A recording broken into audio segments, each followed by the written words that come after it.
Good afternoon, everyone, and welcome to our Challenging E-Carceration webinar briefing. The Challenging E-Carceration project is led by the Urbana-Champaign Independent Media Center in partnership with the Center for Media Justice. Perhaps for some of you, e-carceration is a new term. But for us, it refers to the use of technology within the criminal legal system that deprives people of their liberty. Electronic monitoring is likely the most well-known form of incarceration, though the term can include many technologies of surveillance, like facial recognition, software, and big data. The purpose of this webinar is to provide some background on the issue of electronic monitoring and share the progress of our work from the past year, as well as our goals for the upcoming year. So thank you so much, everyone, for joining us today.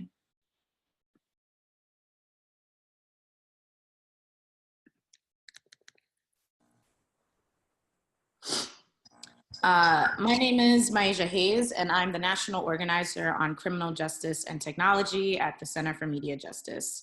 For those unfamiliar with the Center for Media Justice, we're a national organizing hub whose mission is to win racial and economic equity in a digital age.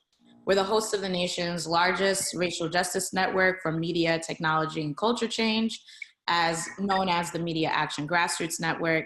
My work in particular focuses on disrupting the use of technology in the criminal legal system, especially where it unfairly profiles, polices, and punishes communities of color.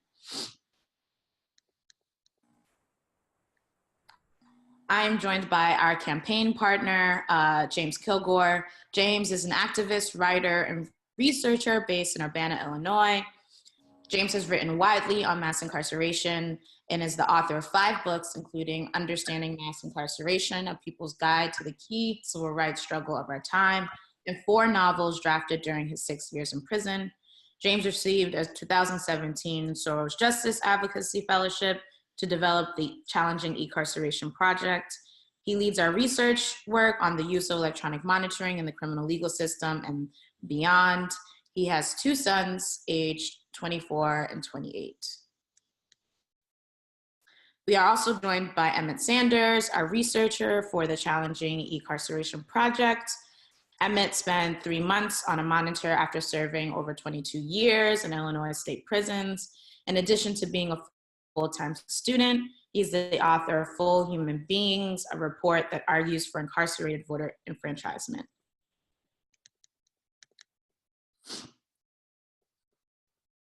So before we begin, I'd actually like to take a few minutes to review the agenda and share the logistical information about today's webinar. Our agenda for today's webinar will include spotlighting the personal stories of directly impacted people, followed by a background of our campaign work, and then we'll share a few updates about our fight to end digital prisons in Illinois. If you have any questions you'd like to ask or comments you would like to share, please submit them in the chat box at any time during the webinar.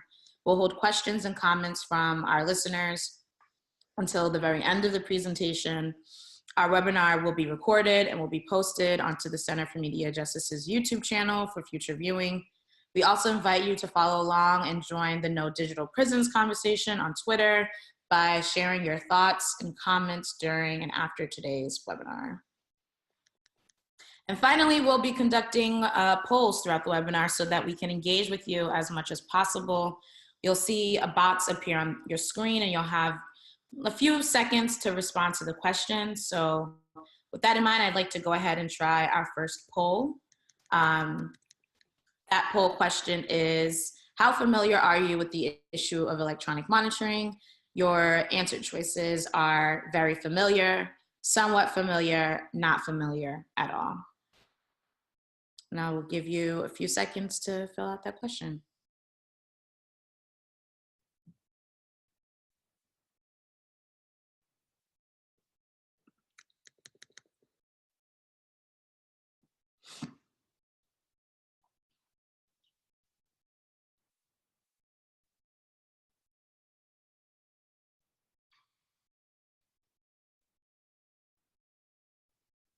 Let's see what our results are. Okay, great. So it looks like 20% are very familiar, 67% is somewhat familiar, and 13%, excuse me, is not familiar at all. So this is great. Thank you for all of your responses. For those of you that are not quite familiar with the issue of electronic monitoring, please feel free to chat your questions or thoughts in the chat box. For those of you that are very familiar with our work, we look forward to hearing from you as well throughout the webinar and throughout our discussion.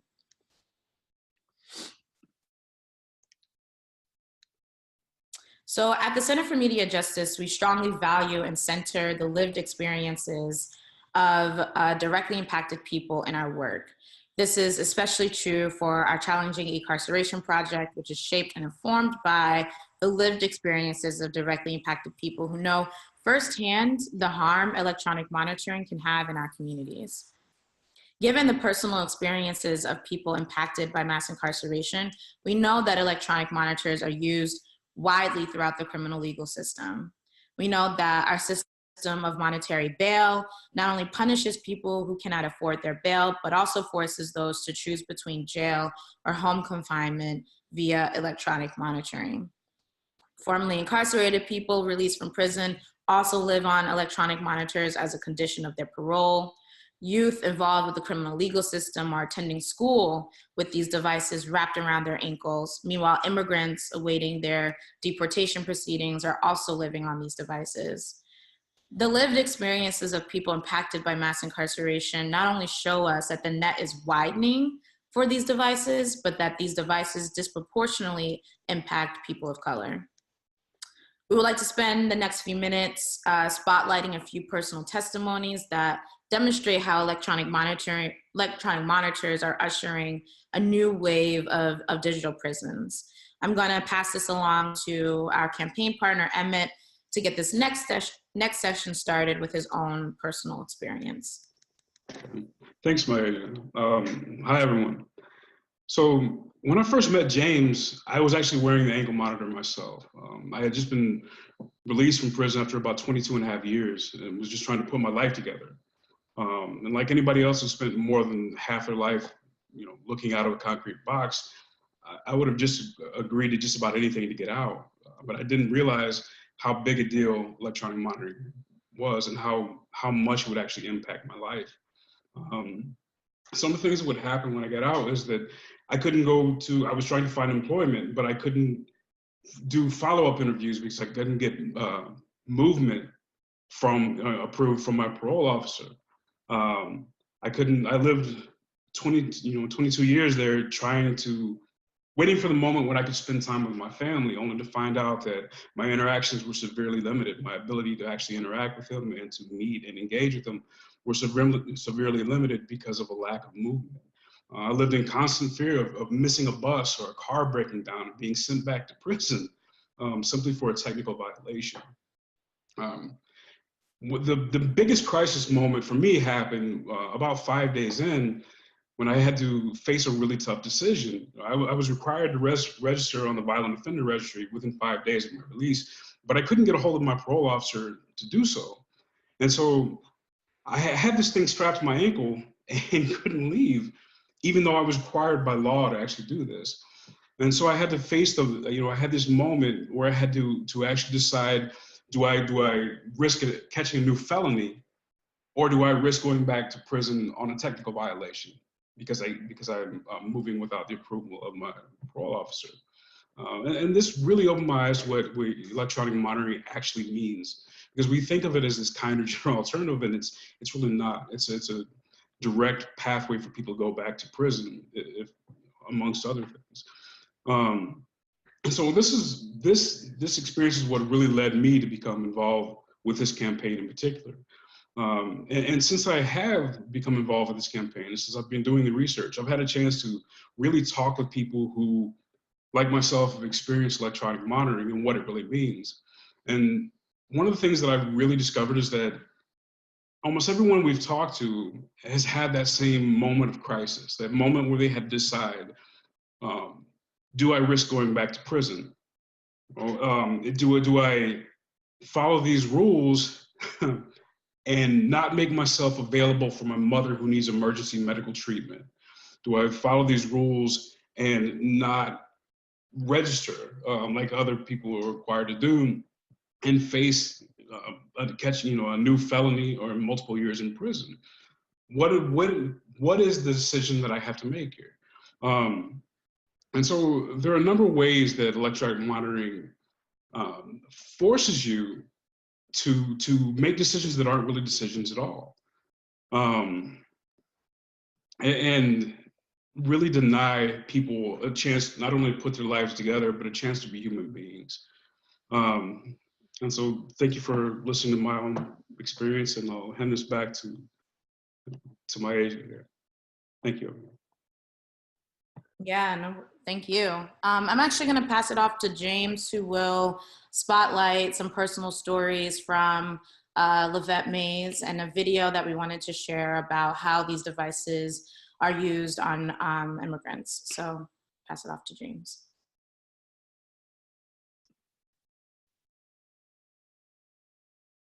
You're on mute.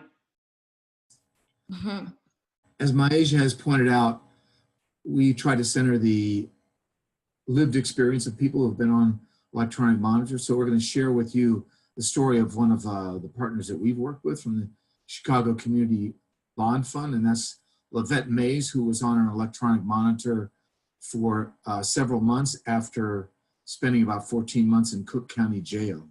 So I think we have a short video where she will tell us a little bit about her experience of being on a monitor after she was released and while she was waiting for her case to be resolved in the courts.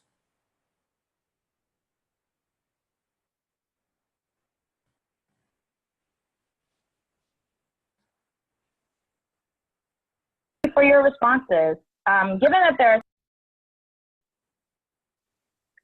Yes, I was incarcerated in 2015.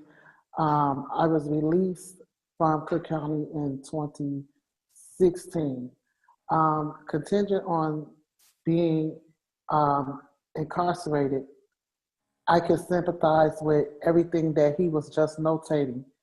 When you were incarcerated, you do have a few privileges where you are able to go outside, you're able to get certain things, and have movement. It's no way a highlight because it's all a part of incarceration. But once you have been given the privilege of going home and you're still on electronic monitoring, it doesn't stop there.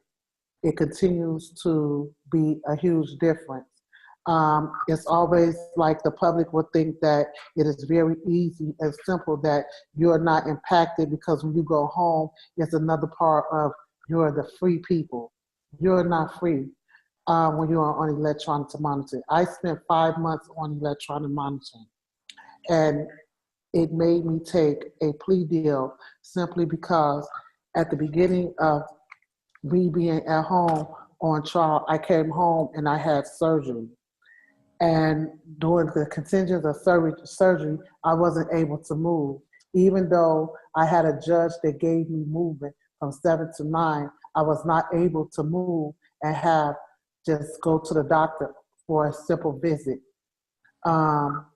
It caused a huge strain on my family because when you're sent home, they're being imprisoned too, because the way that they set up the monitoring, they come in and they search your house.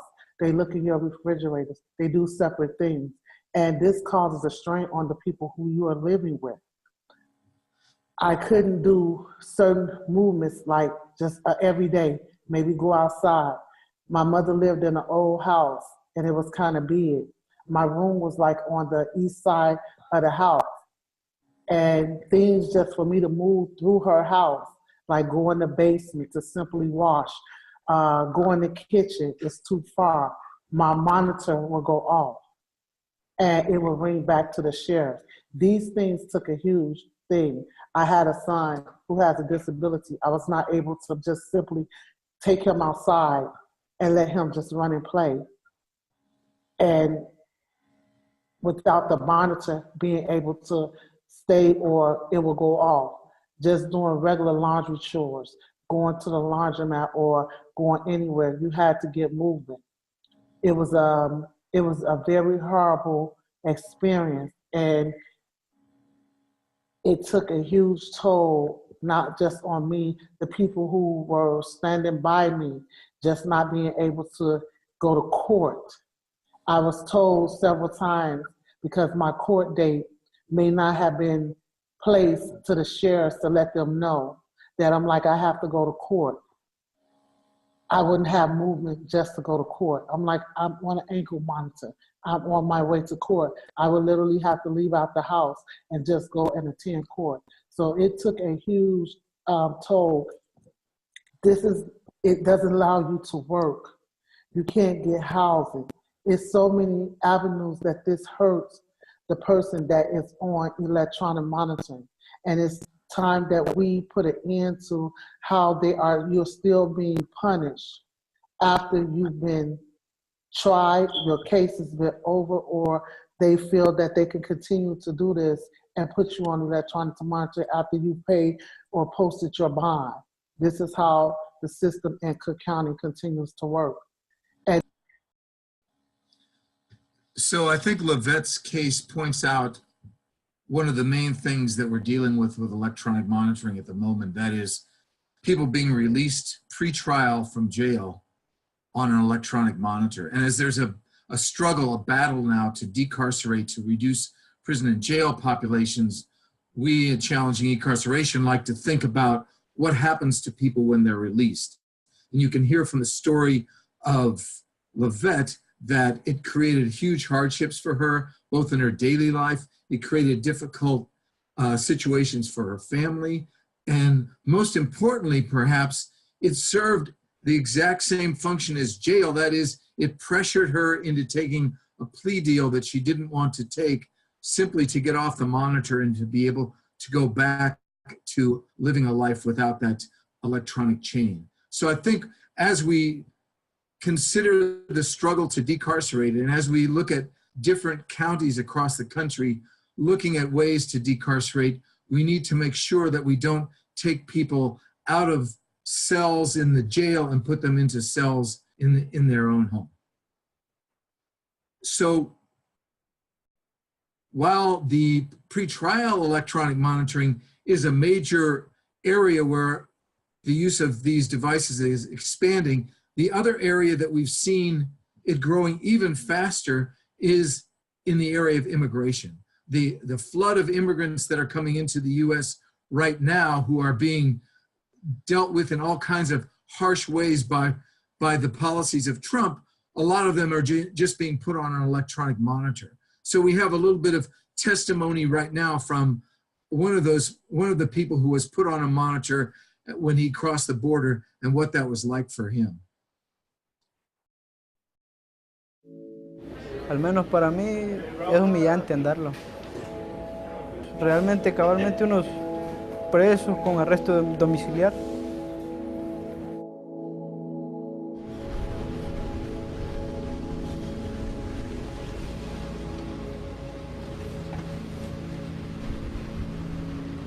Desde el momento de que nos sacaron de migración, a cada uno nos colocaron un grillete. No teníamos que quitarlo del pie hasta que nos llevaran a corte. Tenemos área restringida para caminar con ellos, no podemos salir de X lugares.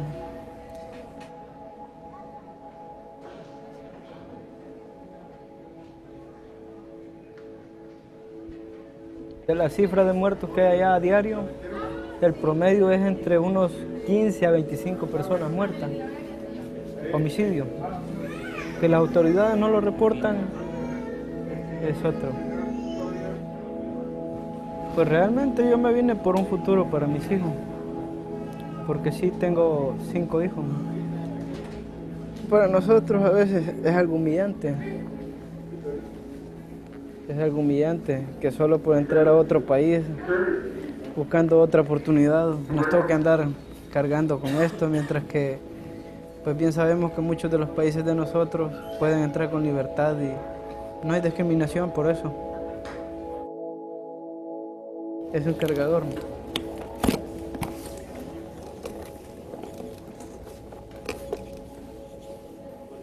Pues realmente vamos a apelar, vamos a intentar quedarnos un rato más viendo a ver si nos dan el asilo, porque tal vez nos beneficie más para el futuro de nuestros hijos. Uno la decisión la toma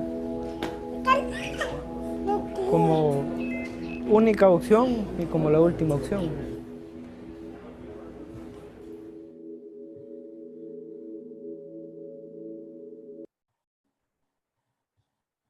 So I think that's also a typical story, and we owe the resistance that immigrants have put up to these electronic monitors. We owe to them the shift in terminology that we have, because for a long time people were referring to these devices as ankle bracelets, but then when we encountered Spanish-speaking immigrants, they referred to them as grilletes, which is the Spanish word for shackles, and we think that's a much more appropriate description of this technology, because they're not bracelets, they're not decorations, but they are something that shackles you either to ICE or to the criminal legal system. And in the case of immigrants, there's not really serious tracking going on. These devices are there for two reasons. One, to traumatize the people who come into this country, who are leaving areas of where they've been traumatized, but to teach them to fear the system, because these devices are not really being used with the kind of technological precision that Levette talked about in most cases. And secondly, it's a huge moneymaker for BI Incorporated, which is the largest electronic monitoring company in the US, and it's a subsidiary of the GEO Group, the largest private prison corporation in the world. And so, although you may not be that familiar with electronic monitoring, I imagine most of you know enough about these issues to know that the GEO Group and the private prison operators are some of the great evildoers of our time. So I'll go ahead and hand back over to my. Great, thank you. And excuse me, I just wanted to say, if folks, listeners, if you're interested in hearing more personal stories, we do have a blog called NoDigitalPrisons on Medium, where you can read more personal stories about what life is like on electronic monitor. So before we dive right into our campaign goals, I'd like to take a moment to kind of set the stage and explain why this trend towards e-carceration is growing so rapidly. These devices are actually nothing new within the criminal legal system. In fact, they've existed in some form for the past 30 years. However, within the last decade, the use of these devices have increased 150%, and the number of people living on these devices have more than doubled. Government officials justify this net widening by claiming that these devices are a safe and cost-effective alternative to incarceration. They say this in particular as a response to the growing demand to dramatically reduce our prison and jail populations. The movement to decarcerate has successfully driven campaigns to end cash bail, stop jail expansions, and hold DAs accountable. However, the success of these campaigns have pushed government officials to offer technological reforms such as electronic monitoring as the solution. So this is why we've launched this project. We've launched Challenging E-Carceration to disrupt this narrative. This narrative that says electronic monitoring is the solution, and really work in solidarity and fight for greater justice with communities that are impacted by e-carceration. So I'm gonna move along and let James and Emmett take us through our campaign goals. Thanks, Maisha. So over the course of developing this campaign, there were a number of issues that repeatedly came up and really shaped our direction. Let us really think about what we wanted to accomplish here. To this end, we came up with our objectives for this campaign. And so the first is that, like Maisha mentioned, there is a narrative right now around electronic monitoring, and it's one of a kinder, gentler alternative to incarceration. But it's not. And if we really think about it, we can see all the ways that it's not. We're at a critical moment right now in our fight against the injustice of mass incarceration. There are movements all over the place to decarcerate. However, oftentimes what we see is this decarceration features electronic monitoring as an alternative to it. And we want to stress the point that it's not an alternative to incarceration, but just a different form of it. People on electronic monitoring are still denied their basic human rights. There's one breath from an actual brick and mortar prison, and they experience many of the same things that we see with actually being in prison or being in jail. So it's not an alternative to it, it's a different form of it. It's a continuation and extension of the prison industrial complex. The second thing we really wanted to focus on is we wanted to win rights and dignity for people on monitors. As Lavette mentioned in her video, even in prison, people are imbued with certain rights. They're hard to enforce sometimes, but they do exist. And people on electronic monitoring are first and foremost, they're people that deserve to be recognized as such and to have their human rights recognized as well. So right now there's zero uniformity with rules and regulations, restrictions. We often find that these things can be just implemented on the whim of whoever your supervisor may be, whoever your parole agent may be, or the person supervising your pretrial release, or the court themselves. There's also like zero recourse for people who are on there. So people need the right to find employment, to care for the children, to access medical care, and all these other things without the fear of repercussions. And that's one of the main goals of this campaign. Ultimately, the goal is to abolish the use of electronic monitoring altogether, because as we recognize, it's not a form, it's not an alternative to, but an extension of the prison industrial complex. And like that, it has historic roots in racism, classism, and systemic oppression. Just like there's no real kinder, gentler form of incarceration, there's no kinder, gentler form of e-carceration. James? Yeah, so one of the things we're trying to do is to change the narrative around electronic monitoring and to reframe the way we think about it. And so there's a number of ways in which we want to reframe this. Emmett has touched on, and I've noted before, that we want to reframe it as an alternative form of incarceration, not an alternative to incarceration.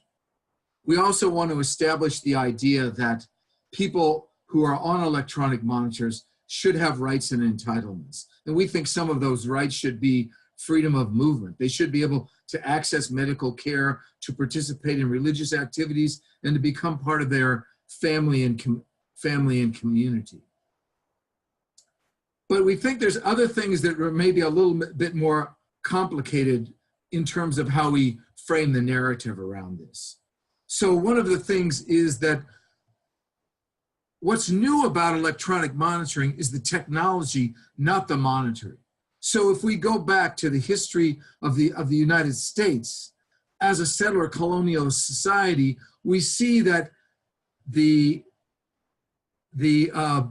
legacy of monitoring goes back into the tracking of Black bodies, the tracking of indigenous bodies. Things like during the period of chattel slavery, we had lantern laws, which required enslaved Black people and enslaved indigenous people, if they traveled at night without a white person, to carry a candle. And then, of course, probably the most egregious form of tracking people was when enslaved Black people were actually physically branded with the brand of their owner. So tracking is not new. We've been tracking immigrants. We've been tracking political dissidents. In the 60s and 70s, we had the counterintelligence program, which tracked political activists, particularly from the Black Liberation Movement and the American Indian Movement. So this is not something new, but the technology that's being used in this is very new. And this brings me to another part of our reframing, and that is that we believe that it lays the groundwork for a new form of mass incarceration. That is a situation where people are incarcerated in their homes and where their movement is restricted perhaps to their house or their yard, but also perhaps to their community. So we see the ways in which the ability of technology, particularly as our technology advances and has the capacity to restrict more and to monitor more things about people's movement, but also their biometrics. There's many more ways in which we can set up an alternative framework of incarceration using maybe cell phone-based monitoring devices which contain huge amounts of information that can be used for punishment. And the other part of that is that it's a model of mass incarceration where the user can pay. And with electronic monitoring, you can see that these devices are individualized, they can easily be commodified, and people can be charged for their usage. So the last point I want to make in terms of reframing electronic monitoring is that we note that these are not just devices that lock people in their house, but with more than 70% of the devices at the moment having GPS tracking capacity, these devices are part of the surveillance state. And so what we're arguing is that electronic monitors actually constitute a point of convergence between mass incarceration and the surveillance state. And we wonder what these devices will look like in 5 or 10 years as we see our cell phone technology advance and as we see things like Fitbits and so forth become capable of tracking and monitoring more and more of our biometrics. We also see the data that's gathered from these devices being inserted, being connected to the other databases of what I would call the criminalized population, disproportionately Black and brown, poor, and who are already in the databases for criminal justice, for perhaps family courts, for perhaps having histories of substance abuse or mental illness, and now the tracking of electronic monitors becomes part of those devices, which ultimately are about deprivation of liberty. They keep people from physically moving, they deny them access to employment, to housing, to other kinds of benefits and so forth. So I think we need to think not only about the ways in which these devices punished Emmett, punished Levette, punished myself when we were on these devices, but also what's this going to look like in 5 or 10 years as the devices evolve and as the profiteering of companies like BI gets cranked up even more intensely.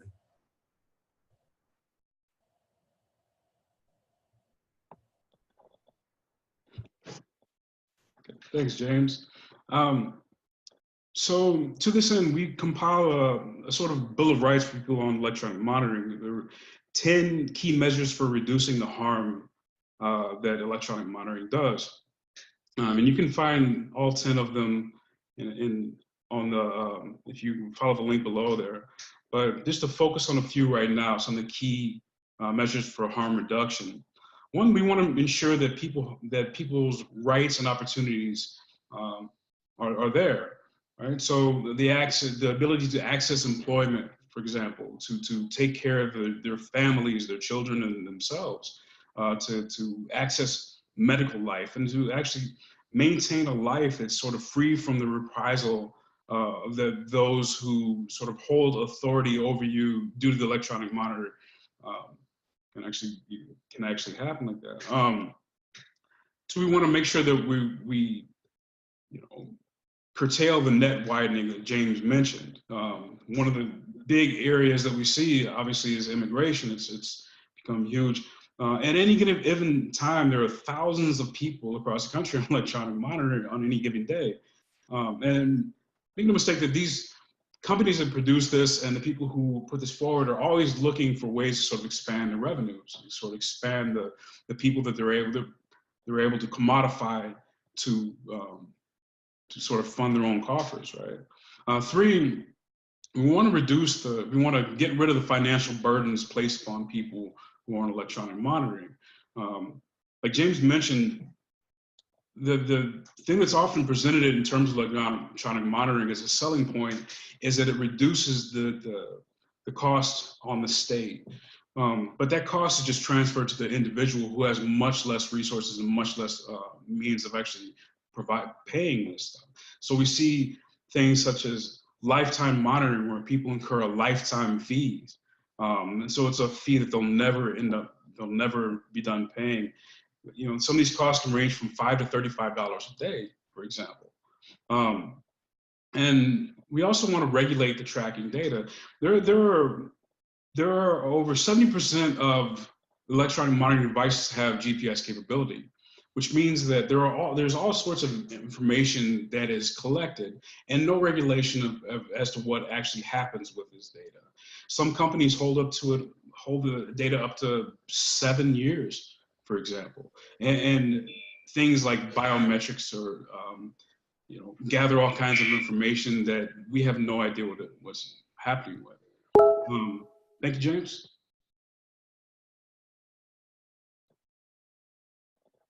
Yeah. So yeah, the next slide. So one of the areas of electronic monitoring that we've done a lot of research on is the area of the usage of electronic monitoring for people who are on parole or people who are released from prison after serving their sentence.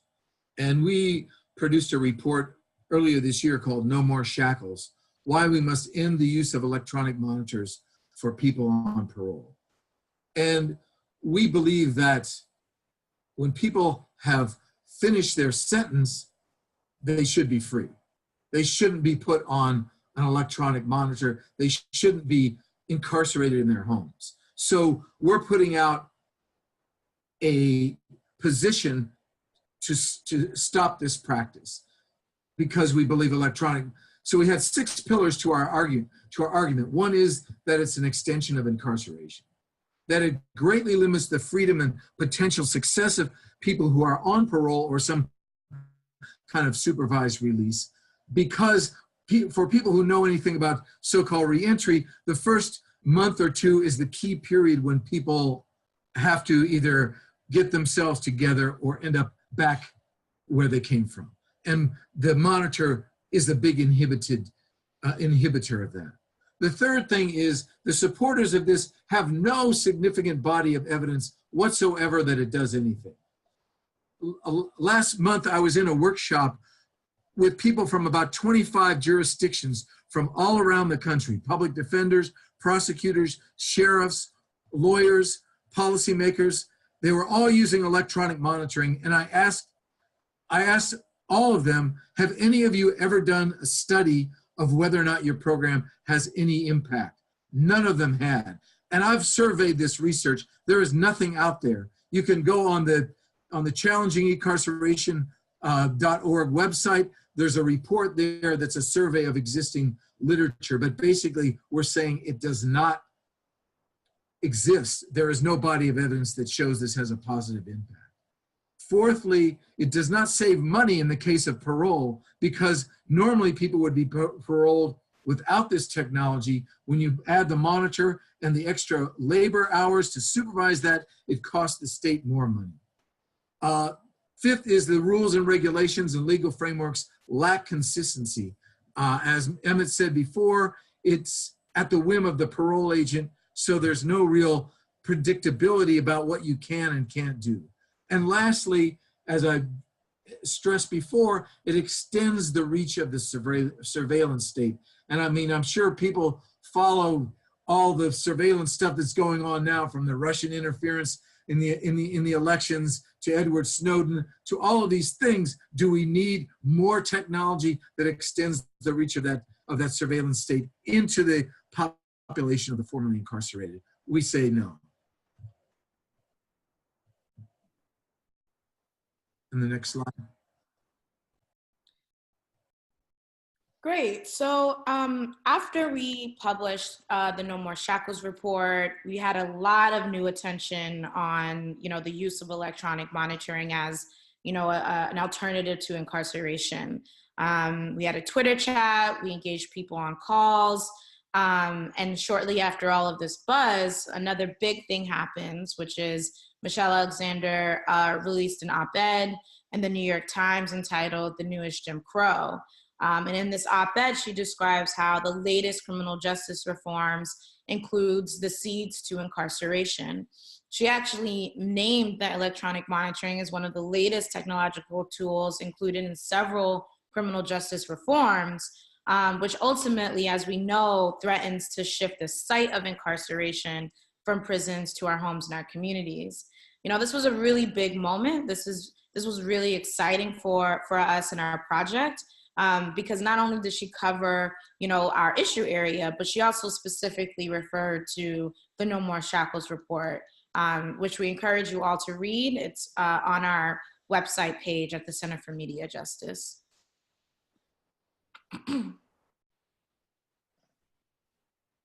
And then following this coverage from Michelle Alexander's piece, we published a petition demanding that Illinois abolish the use of electronic monitoring for people who have been released from prison after completing their sentence. To us, as James just mentioned, electronic monitors extend time already served, and we believe once you have completed your sentence, you should be able to live free.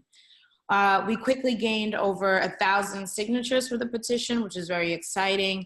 And from there, we created a small working group to help us drive support for future legislation in Illinois for this upcoming year. And so as we transition into the next year, we are planning to expand our work in a few significant ways. For instance, similarly to how we launched a report around the use of electronic monitoring for parole, we want to release another report around electronic monitoring within the context of bail reform and pretrial release. We hope this report can be used as a resource for our allies who are driving campaigns to end cash bail. As I mentioned before, we are going to build support for legislation in Illinois that would abolish the use of electronic monitoring for people released from prison. We have a number of public hearings that we're organizing to educate electeds and key stakeholders about the harm of these devices.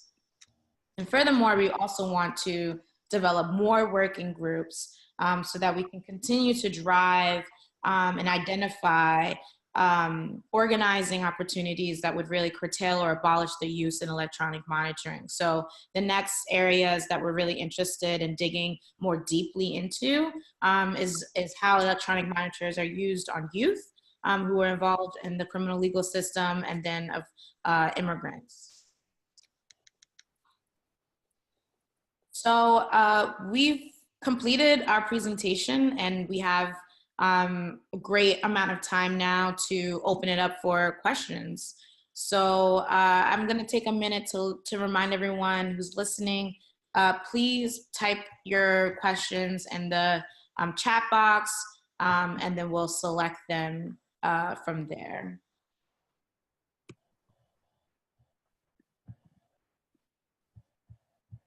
So I know that one of the questions was from Erica, who asked to Emmett, how much did you know about electronic monitors, the policies and procedures around the devices before you had to live on the device? I saw you answer a little bit, but I think it'd be great to kind of expand on how much you were informed about how to live and survive on these devices. Sure. Thanks for asking first. I think what we find a lot of times is that there is very, very little formal instruction of what to expect on electronic monitoring before you actually experience electronic monitoring. It's sort of just like jumping in a pool and hoping there's water in there. Most of what I found out about electronic monitoring, I found out either after, when I was actually experiencing it myself and really experiencing all the ways that it really interferes with you trying to construct a life. Or from people who had actually experienced it themselves. But what we do find is when we request guidelines, specific guidelines from different places that implement electronic monitoring, a lot of times they just don't exist. A lot of the rules and regulations that people experience are at the whim of the person who is supervising them during this process. So there's not really a lot of preparation that you experience for this. In some cases, when you're being released from prison, you might not know until you're almost ready to go home that you're going to experience it at all. So it can be pretty startling in that. And could I just add one thing on that? Because I was also on the monitor in Illinois, and one of the reasons why we targeted Illinois is the fact that the typical practice now when people are released from prison is that they're on a monitor and they're only let out of the house Monday, Wednesday, and Friday for a few hours. So if they get a job interview on Tuesday or Thursday, they have to fight with their parole agent. And we've had another question here about how do you access your parole agent to get movement? And then you have the 800 number, and that's a whole other set of dramas trying to get them to pick up the phone and then give you a movement. So, but my point is that this policy of only letting people out on Monday, Wednesday, and Friday, it's not written down anywhere. They just make it up. So you can't contest it because it's not written down anywhere, but this is the practice. And I could name 15 people that I know right now who are on this monitor who can't get out of their house because it happens to be one of the days that they're not allowed out. So so each state has its own kind of draconian set of practices, which may vary a little bit from parole officer to parole officer, but overall, there's just no clarity in terms of what you're supposed to do. You're lucky if you get a page or two of information, and usually part of that is going to be to get you to sign an agreement that you'll be prosecuted for a felony if you tamper with the device or take it off. Great. We have another question from Talia. This question is, ableism is also implicated in the proliferation of e-carceration. What findings have your reports made around disability, and how are you incorporating or planning to incorporate a disability lens into some of this work?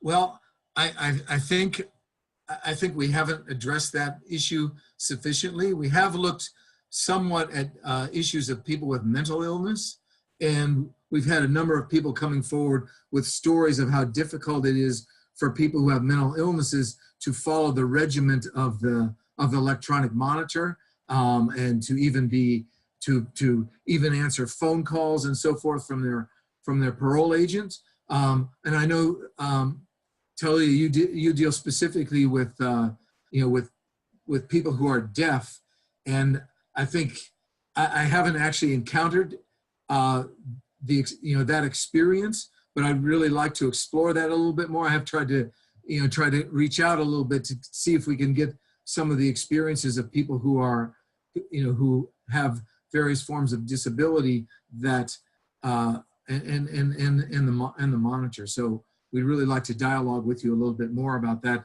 to enhance that disability lens on that issue. This is another interesting question from Theodore. Are there any research designs that investigate racialized politics and policing's contributions to the proliferation of electronic monitoring in Black communities?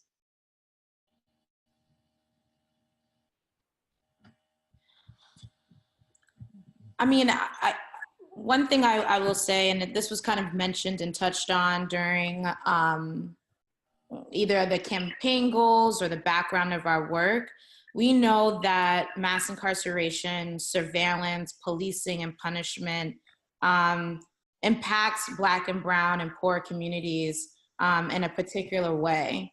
And so, the issue of electronic monitoring, while the technology is really new, the practice to us isn't very new, right? The patterns of surveillance, mass surveillance through the police are all ways in which explain how we got here. And so there's tons of research and books and articles that talk about the surveillance of Black communities. And so I think that'd be really interesting to look into. It's certainly a piece of our work that we're really curious about in terms of like connecting the dots.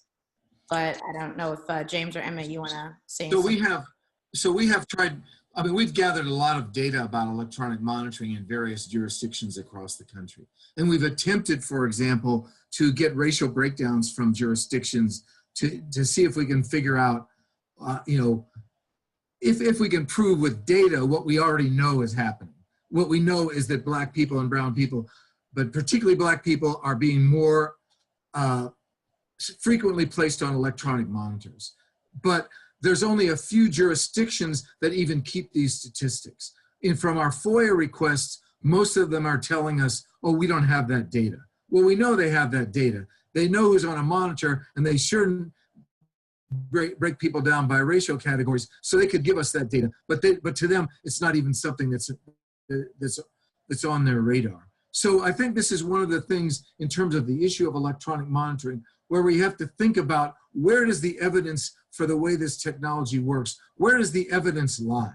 And for us, the evidence lies somewhat in data, but it lies a lot more in the lived experience of people who are on these devices. And what we see when we go, you know, when we go into communities, when we look at who's on the monitor, when we look at who's in the youth justice system on electronic monitors, when we look at what immigrants are on electronic monitors, we know that it's disproportionately Black and brown people. So we, in the absence of the data that's in the hands of the state, we put out those stories and let people tell us what their experience is of being on the monitor.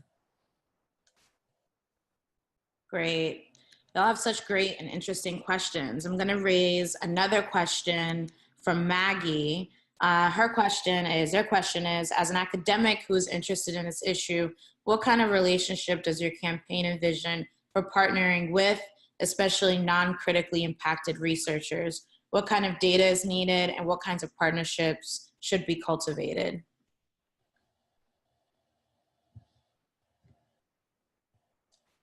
Emmett, you want to hit that one? Sure. So I think, like with anything else, this can't just be, it needs to be led by people who are critically impacted themselves, I believe, but we need other people to engage as well, right? It has to be more than just people who are critically impacted. And so I believe that academics have a wide range of abilities and access to information and ways to engage that I may not have, for example. So the way that they collect data for their other forms of research, I think could really play into this. James, I know that you're sort of in the academic field yourself. Maybe you could elaborate a little bit. Yeah, I mean, as we built the campaign up, we found that increasingly we're getting people from, you know, in the academic world who are reaching out to us who want to participate in this. And so I mean, right at the moment, we're working with a group of academics who want to gather more data on the pretrial issue.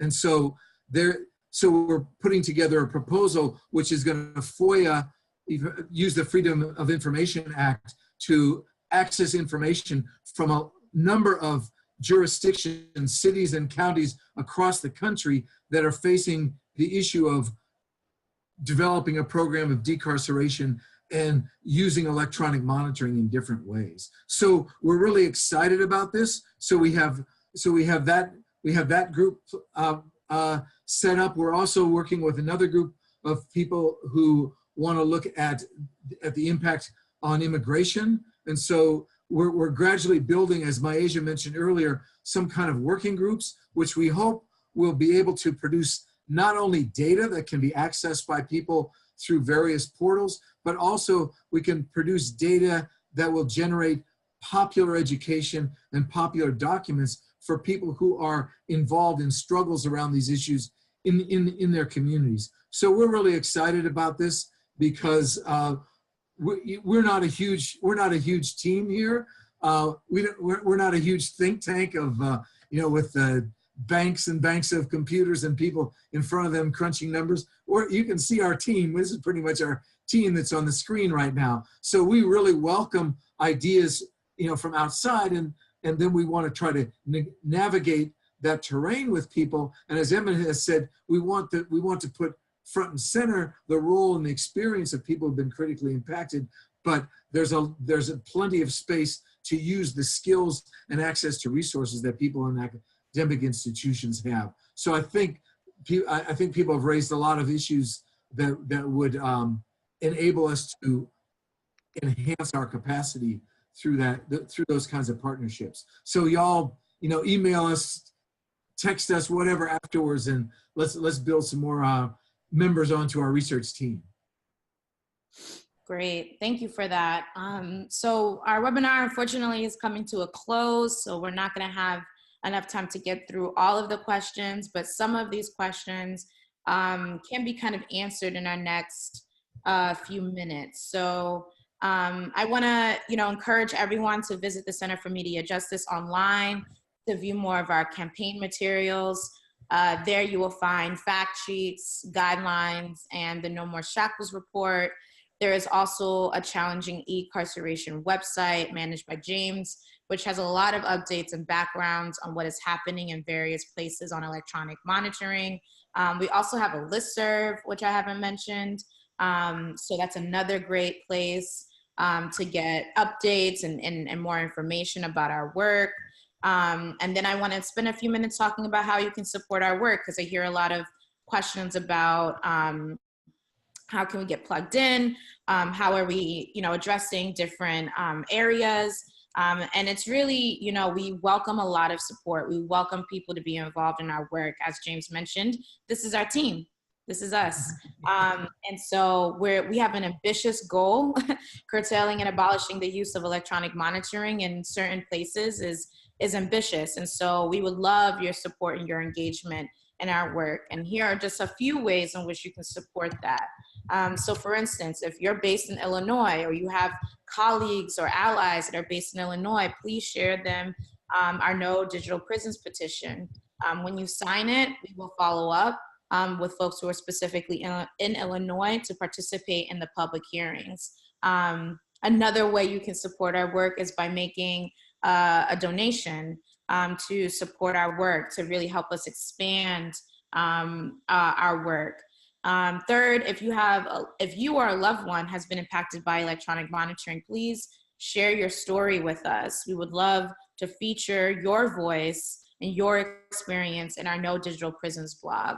And then finally, if your country your county or state is considering implementing electronic monitoring, please let us know. There was a question about our working groups. How do you join? Email us. The next slide has our contact information so that you can be in touch with us.